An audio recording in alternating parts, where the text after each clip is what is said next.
My project is on Picher, Oklahoma, which is deemed the most toxic town in America. The history of Picher. Picher was founded in 1913 when they found large quantities of lead and zinc in the area. The population boomed, and just 13 years later there was over 14,000 residents.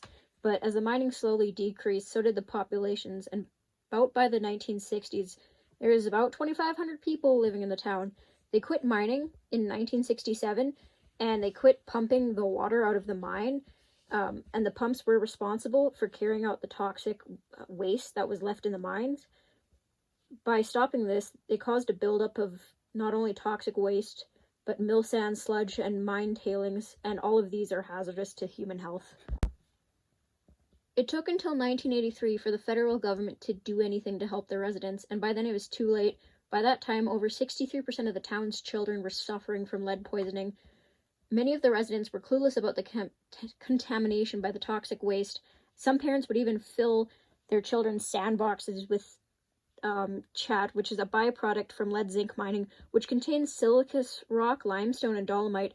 These are relatively harmless, but the lead and zinc that was found in that did cause severe issues. The water was so polluted that a billboard was designed by a 5th grader telling her fellow residents to not put lead in their heads and not to drink the water. Despite the government knowing about the contamination since 1983, there were still quite a few people living in the town. In 2008, a tornado struck the town and flattened 150 homes. This was the final nail that drove out a lot of people. 2 years before that, in 2006, the government did try to relocate as many people as they possibly could, but some people still remained. In 2013, the last few people that lived in the town voted 55-6 to leave the town for good. The 66 people left to find greener and hopefully less lead-contaminated pastures. What were the physical effects to the residents of Picher? Now, lead poisoning has many negative effects, but children tend to get the worst of it. For children, lead poisoning can result in physical and mental development being stunted. Some examples of this are damage to the nervous system and brain, learning and speech problems, stunted growth, and behavioral issues. Children and adults also experience high blood pressure, vomiting, headaches, joint and muscle pain, and abdominal pain. One former Picher resident still suffers from dyslexia, hearing problems, and has an IQ of 65. It's not confirmed that this is because of the lead poisoning, but it very likely is. So what happened to the environment around Picher? The majority of the lead pollution came from the water supply. This isn't a surprise, because when they closed the mine in 1967, about 14,000 shafts were left to collapse. These underground tunnels were sitting about where the water table was, so they were pumping out the water, but when they stopped mining, they stopped doing that, and it just built up in the water table.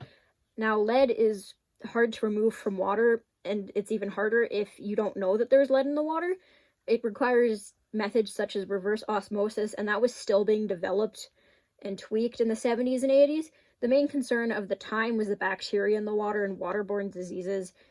But the tap water in Picher for the decades following the halting of the mining was red. So what can we learn from this case? There's not much that they can do about Picher now. They try to reduce the spread of the contaminated water and keep it within the Tar Creek area, which is the kind of area that surrounds Picher. But the aquifer is so polluted with lead that removing it would be near impossible. So just containing is what they've been focusing on now. There have been many advancements made since Picher was established, not only in mining, but cleaning up old mine sites, as well as educating the public. Water treatment has advanced as well. The city of Lethbridge, for example, tests the water for chemicals and metals, which would catch lead, and they do that at least twice a year. Another thing that has improved since Picher was established is education and public consciousness about mining and pollution. A couple years ago, they proposed to have coal mines in the Crow's Nest Pass, which is where the majority of water that people drink in southern Alberta and parts of the United States comes from. This caused immense backlash because in case an accident did happen, it would impact millions of people.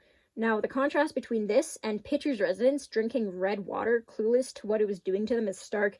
Education about pollution has made leaps and bounds, and this is the best way to prevent unknowing pollution and protect ecosystems.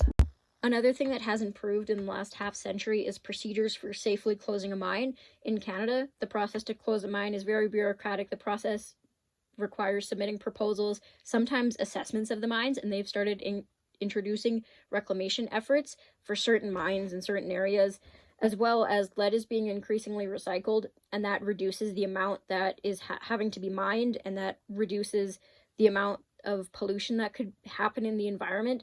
Many other industries have imposed regulations as well to reduce lead pollution, and safe disposal of contaminants is a big one.